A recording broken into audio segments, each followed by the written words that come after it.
and the early 1980 as the ancient, sun-bleached stones of Jerusalem held a secret that Ron Wyatt was determined to uncover.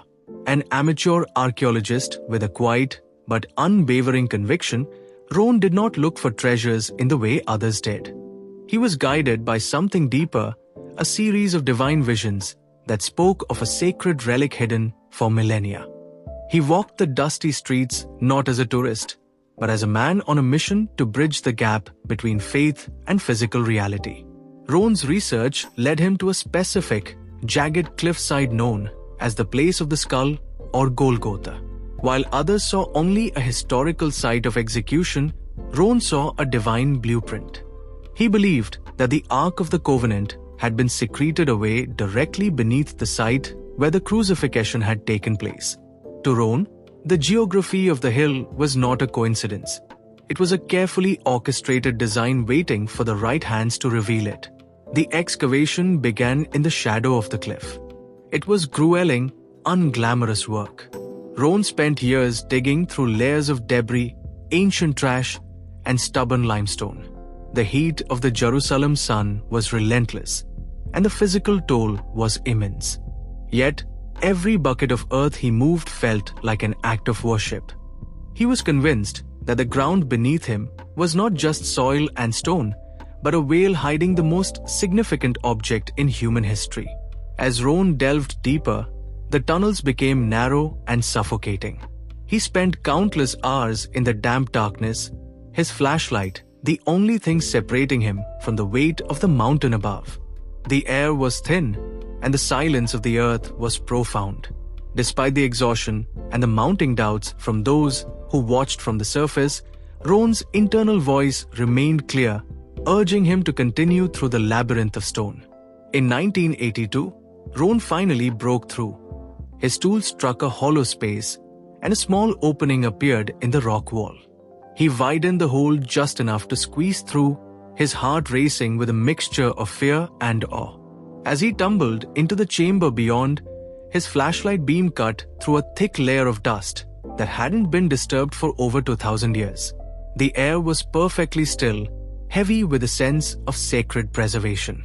The light landed on a magnificent, golden chest. There, in the center of the forgotten room, stood the Ark of the Covenant.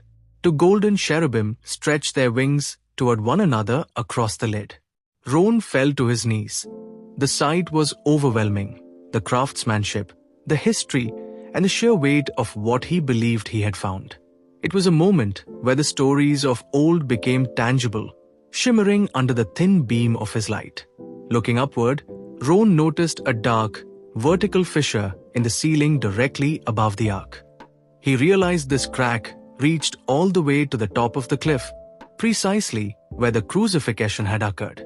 On the lid of the ark, directly beneath the crack, was a dark, dried substance.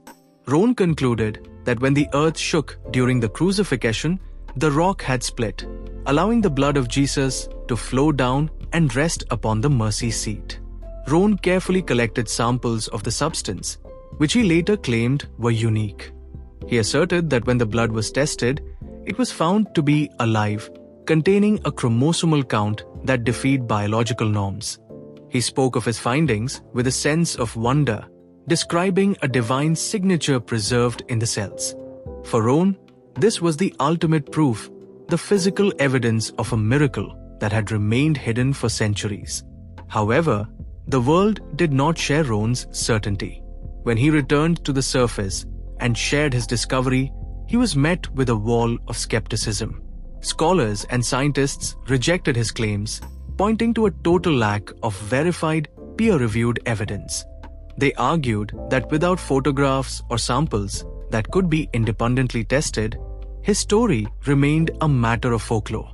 The physical entrance to the chamber seemed to vanish, and the scientific community moved on, leaving Ron's claims in the realm of mystery. To this day, the chamber beneath Jerusalem remains silent and undisturbed. Whether Ron Wyatt truly found the Golden Ark, or simply a vision born of deep faith, remains a subject of debate. But for those who believe, the Ark is simply waiting for the right moment to be revealed to a world that is ready to see it. Because some secrets are not lost. They are hidden on purpose